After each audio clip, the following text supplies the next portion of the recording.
Do you feel like your business is running your life instead of the other way around? I'm Roy Castleman. I built multiple seven-figure companies, worked across continents, and coached high-performing entrepreneurs. But I've also been completely burnt out. At one point, I was barely seeing my daughter, drowning in stress, and one step away from walking away from it all. That's when I made a decision to build a business and a life that works for me. The journey became Elevate 360, a system to help business owners reclaim their time, find their energy again, and get back in control, without sacrificing growth. And this podcast, Power Movers, is where I share real stories behind that shift. Each week you'll hear from entrepreneurs, founders, and leaders who've walked through the fire and come out the other side with clarity, courage, and a system that works. If you're ready to build a business that gives you more life instead of taking it away, you're in the right place.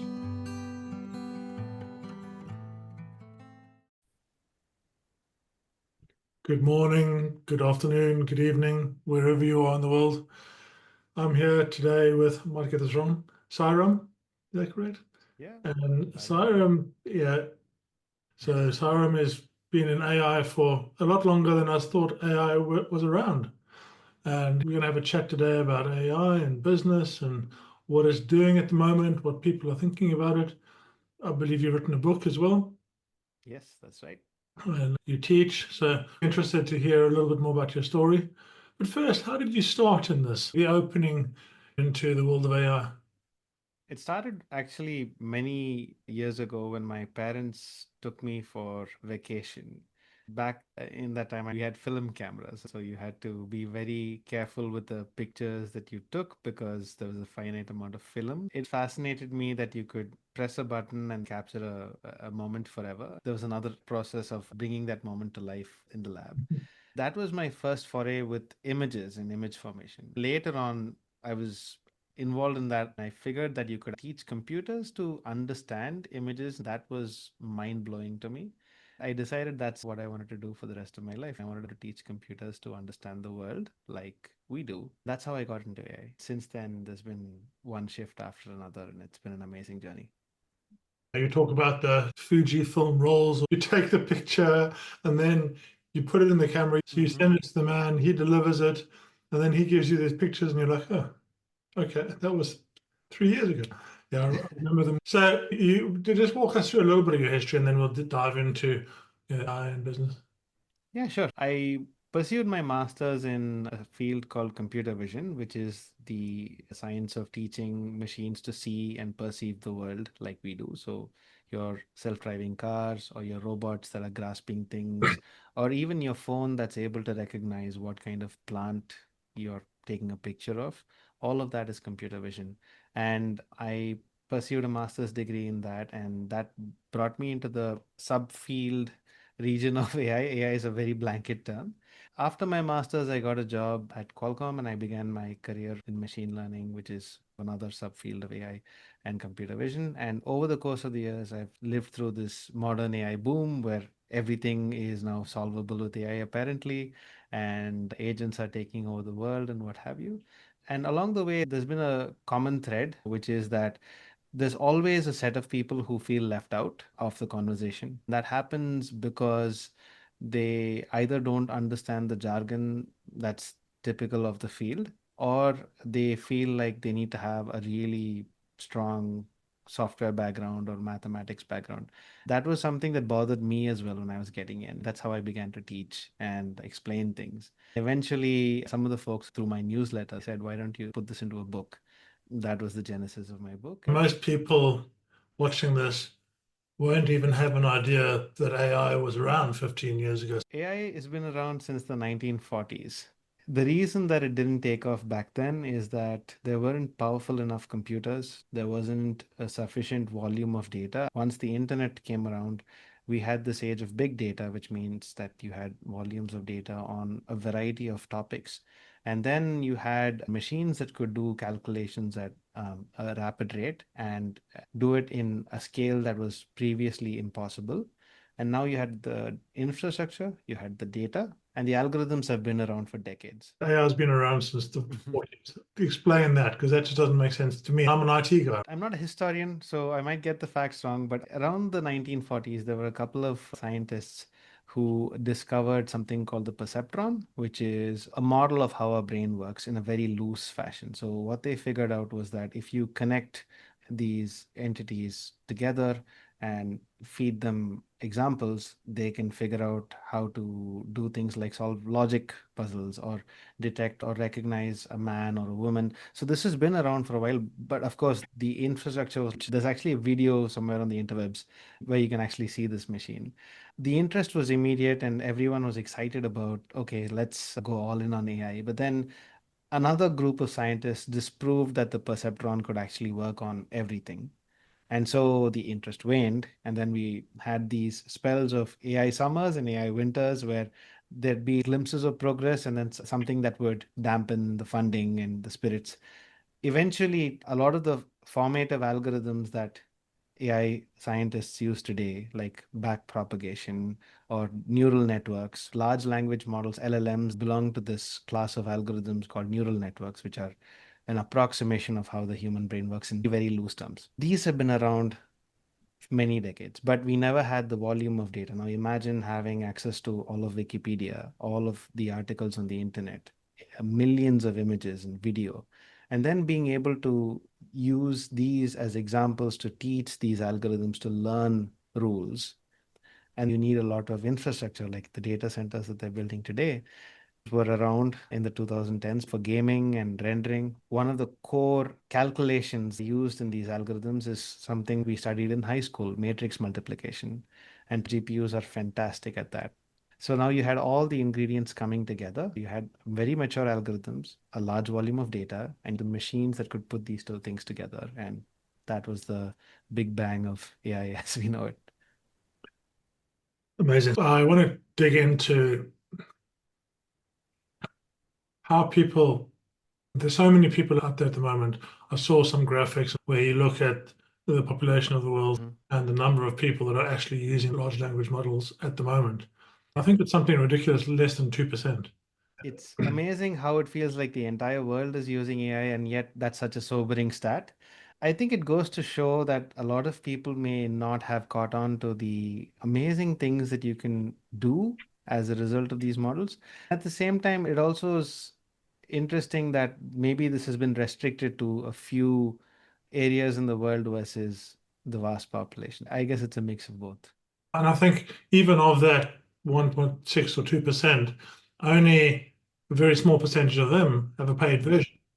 Yeah, of And course. even a smaller percent of them are using it with any force. My point is that you're not late. You're so early at the moment. If you haven't even looked at it yet, you're so early in the AI world. We are writing the user manual as we go. So it's a fantastic time to get on Which, board. Whichever is your tool of choice, or if you're just wondering where to start, it's always useful to pick something and try it out, play with it, spend time and see what it can do, see where you want to dig in a little bit more. And that's how you get in.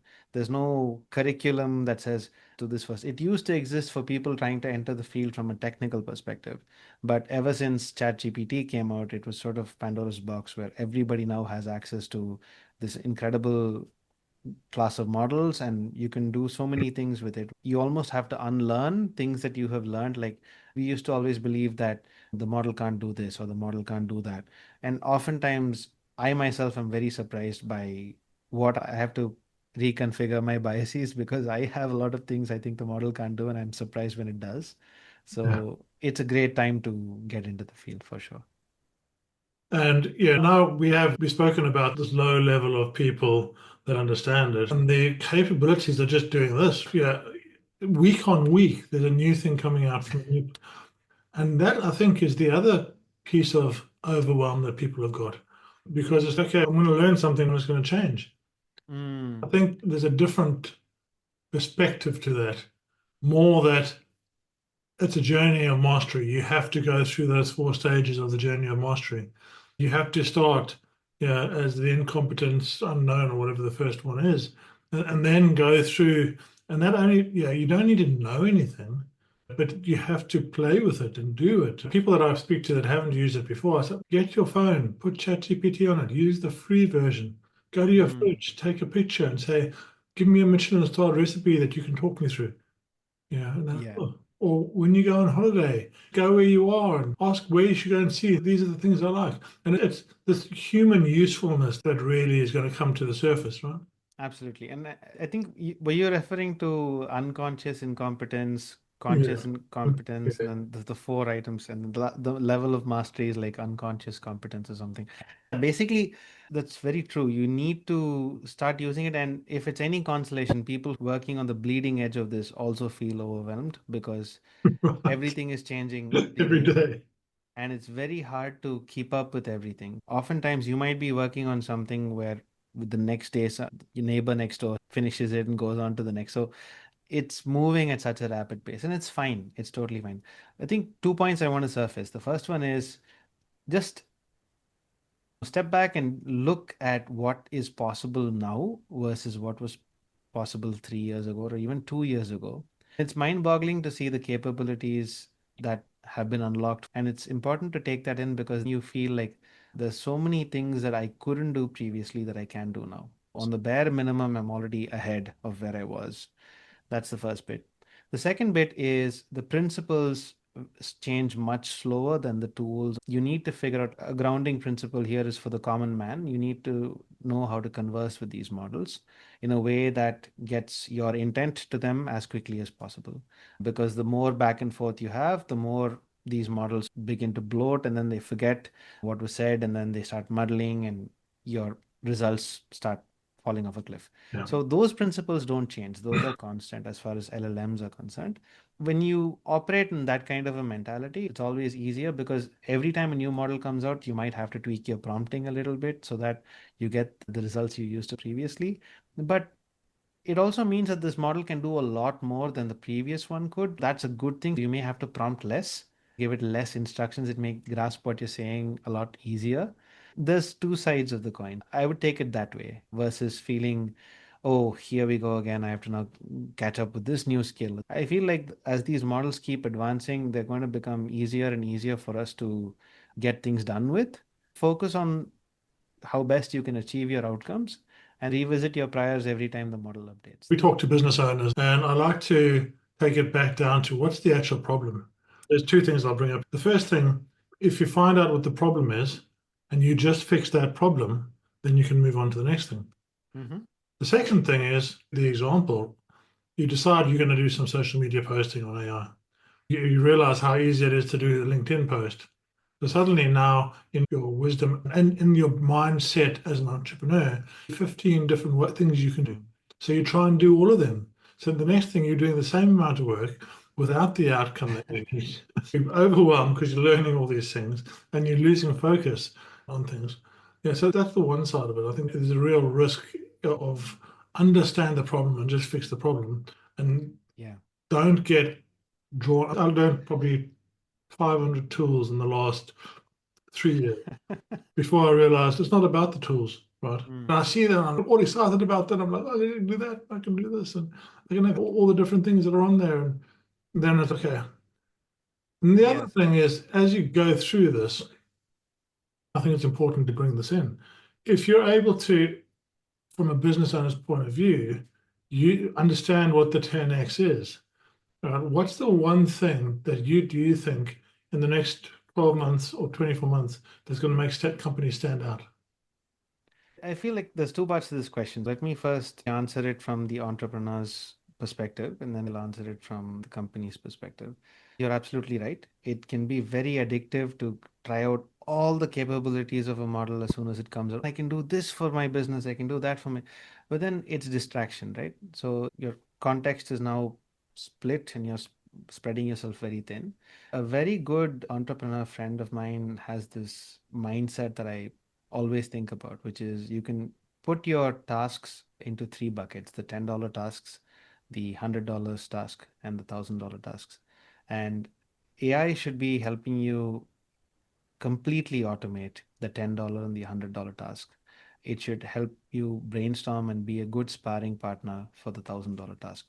Anything else I where like that. you're if you're spending a lot of time trying to do cool stuff on the $10 task, you're already at a loss because you're wasting money.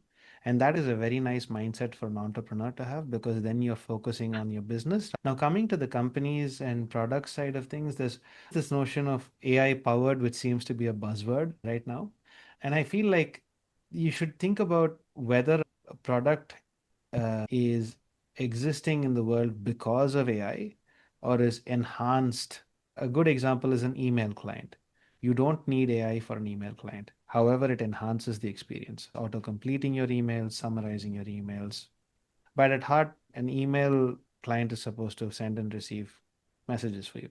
On the other hand, if you remove the language model that's powering these things, you'd have a terrible experience. And AI Yeah. is at the core of those things. And so the real 10x value comes from two things. One, is AI central to your product or service? And if it's not, are you wasting your time? Because you should not be attaching AI just because everybody else is doing it. There should be a clear purpose and a reason for it. The trickier bit, if the models get better, and they will, does it enhance your product or service or replace it? And if the answer is the latter, you really need to think about how you want to approach your Yeah. business and product or service. So the ones that will 10x are the ones that have AI at the core and get enhanced every time a model update happens. I believe that you can do 10 times more work with the same number of people. If you're doing 10 times more work with the same number of people and you've optimized things, what does that work look like? I believe that you should be focusing on how do you bring more human into your business, right? So those, the 70% that you can automate, and you can automate it step by step, SOPs are right, you know what you're doing, you do that. The customer conversations, the salespeople, the interactions, the customer service line should stay more human. Because I think the companies that are more human are going to be the companies that really stand out. Because the companies that just go all in on AI, they risk feeling like they're AI. So I feel like there's a nuance here, and you're touching on something very important. And yes, I feel that the human touch is more important now than it was ever before. And not just because it feels like you're interacting with people, and that's always a better experience than interacting with a machine. But the more important reason is that judgment, taste, and just being able to make the decisions from a contextual perspective and not a trained, biased perspective. What I mean by biased is, in the context of AI models, they're learning rules and patterns from data. And if your data has biases baked into it, the model is going to learn those. So having a human who also has biases, but there's a higher likelihood that you can bring in some context and smooth out the rough edges. So from that perspective, yes, absolutely, a human is important. If you're operating at a lot of scale, and a lot of the queries that come in for customer support are trivial, frequently asked questions that can be easily answered instantly without them having to wait for hours on the phone. That's a good place to inject AI. And then where you introduce the human becomes a niche case none of these models are able to address. And then they gracefully hand it off to a human. And then when you speak to a human, then the entire customer journey becomes so much more pleasing, because if a customer is contacting customer support, it means they need help with something, they're upset about something, or they want to know when something is coming, maybe they're excited. And as business owners, your job is to make that experience as frictionless as possible for them. So there is a layer where AI makes sense, and there is Yeah. a layer where that handoff is necessary. So the answer isn't binary, in my opinion, it's a gradient. Yeah, 100% agree. I think it's which are those tasks that just are repetitive and it's just look something up, give somebody some information, 100% hand that off to AI. But understand when someone starts getting irritated, now you need to hand it off to a human. I've seen the onset of all of these call answering services and calling out services. A lot of people, I'll put a few in for people, and you watch the people that drop off. If it's not 100% perfect, you do get a drop off. So it's like, okay, is this affecting my business in a positive or a negative way? And then you just go from there. And look, that's going to change, right? I'm working with somebody at the moment, interesting guy who's built his entire AI platform around human emotion. So the Yes. AI can understand human emotion. And that makes that window smaller. Right? But then on the other side of that, you're also seeing people doing posts and things now actually putting in the errors, making it less flowery, because now there's all this perfect content out on social. And that was just AI. So In a sense, this is now imperfections are now something that we cherish a lot more than yeah. stale perfection. So Where do you see it going? I'm playing with Claude Code and I'm doing all sorts of other things and just trying to keep my focus back in. Where do you see Mhm. it going in the next, even the next 6 months to a year? It's very hard to say because we're seeing things, as you said, that are changing almost every day. What was previously not possible a week back is suddenly possible. And just take, I'll give you an example, right? Anthropic just released something called Dispatch, and that allows you to run Cloud Code and co-work on your computer from the comfort of your phone. So if you're from outside, you can actually just send. It's just insane convenience and done at a level of execution and speed, very hard to predict. But there are some trends that I'm seeing, some good, some not good. Let's talk about the good. The good is that people are beginning to build things for themselves because now programming is resorting to language, whether that's English, but whatever be your language, you can now speak to a computer and have it build things for you, whether that's a application, whether that's a dashboard, what have you.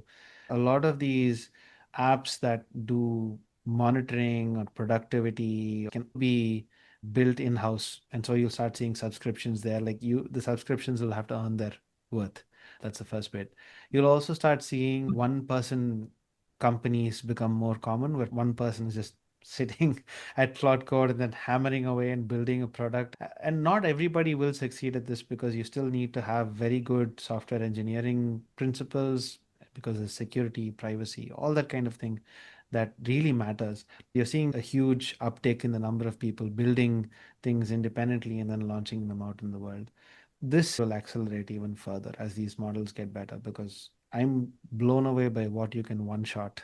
But on the not so good side, you're seeing the sameness of social media posts, of videos, of designs, of websites. Everything is becoming same. If you've been working with these tools, you will be able to spot Yeah. things like instantly. Ah, this is written by AI or this was designed by AI. This, It's this yeah, yeah, exactly. or the same eye twitch all the time. Or it's not this. It's that's like the most common tell. And then M dashes. I feel really bad because I used to love M dashes before ChatGPT. But the point is, that's the gap that's becoming a problem because now the internet is being flooded with slop. So then that becomes more of a thing going forward, and it's going to accelerate in the next 6 months because people don't have time to write their own posts. So they're just going to outsource it to a model and then spam all social media platforms so that they're top of the mind posting every day because the algorithms reward you for being present on the platform every day and engaging and so on. Negative spiral, in my opinion. And the second part is people are outsourcing their judgment and thinking, and that's a terrible thing that's happening. I don't mean just entrepreneurs, students, anybody. When you had to turn in an assignment in school, you would have to think, read a bunch, do a bit of research. Yes, the internet was around, but you didn't have a 24/7 tutor available on the phone to give you the answers literally. And I feel like all of a sudden people have stopped thinking, okay, let me ask ChatGPT, let me ask Claude. And then they get the dopamine hit of knowing the answer, but not having earned the knowledge.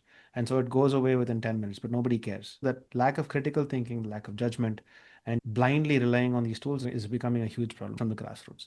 So I'll stop here for questions, but these are the trends I'm seeing. Yeah, I've finished a book that's in draft, which is how to think outside your brain. The key concept is that we don't need to go and learn these skills anymore, but you need to stay the thought leader. You have to stay, every project you do, you have to stay the thought leader. You can't just, what's my problem? Let me ask the questions. Now, if it takes you, how many times has ChatGPT taken me down a totally wrong path? I love Claude, it's much better at that, but ChatGPT take me down this random path. And yeah, it's great to be able to learn with it, and it really is, but actually learn with it and actually understand what can you do inside your brain. I've found for myself that I'm able to think that much more. And I think that's an entrepreneurial thing, is that your thinking becomes much wider and much more Yes. advanced when you're able to take the stuff out of your mind and put it somewhere else. I use Notion or Superbase or one of them, and I put my ideas in, and I say, just store them over there. Then I don't have to think about them anymore. I can come back to it. The way we think with AI is different from the way we thought before. That's going to come to the surface over the next year. Writing is now more important than ever before, because I actually mean writing things by hand.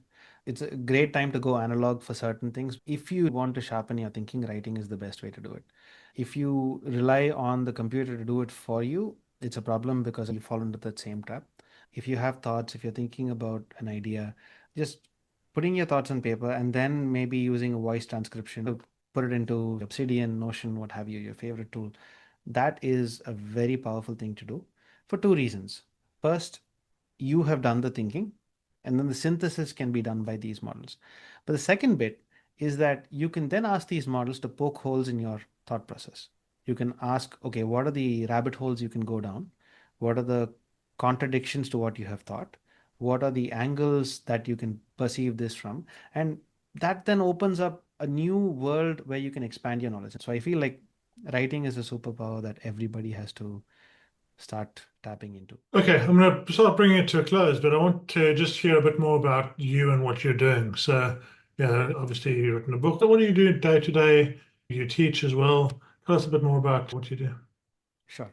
Yes, I've written a book. It's published with Bloomsbury. It's called AI for the Rest of Us. It's an illustrated book where I promise you can learn AI without having to get a PhD. And I teach through my newsletter primarily. It's called Gradient Ascent. And what I try to do is cover the latest research and developments happening in the AI field and then translate it into what are the implications for people in the tech industry and around the tech industry. It's read by a wide variety of people, including VCs, managers, directors, engineers, students.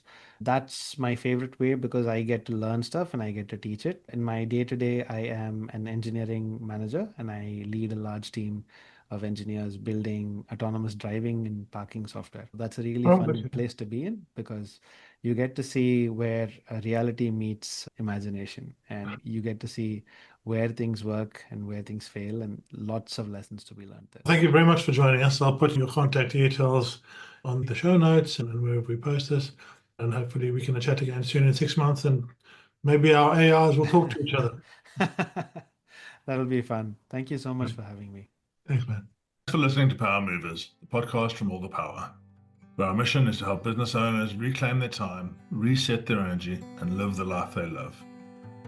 If this episode sparked something for you, your next step is simple. Take the fit check at allthepower.co.uk.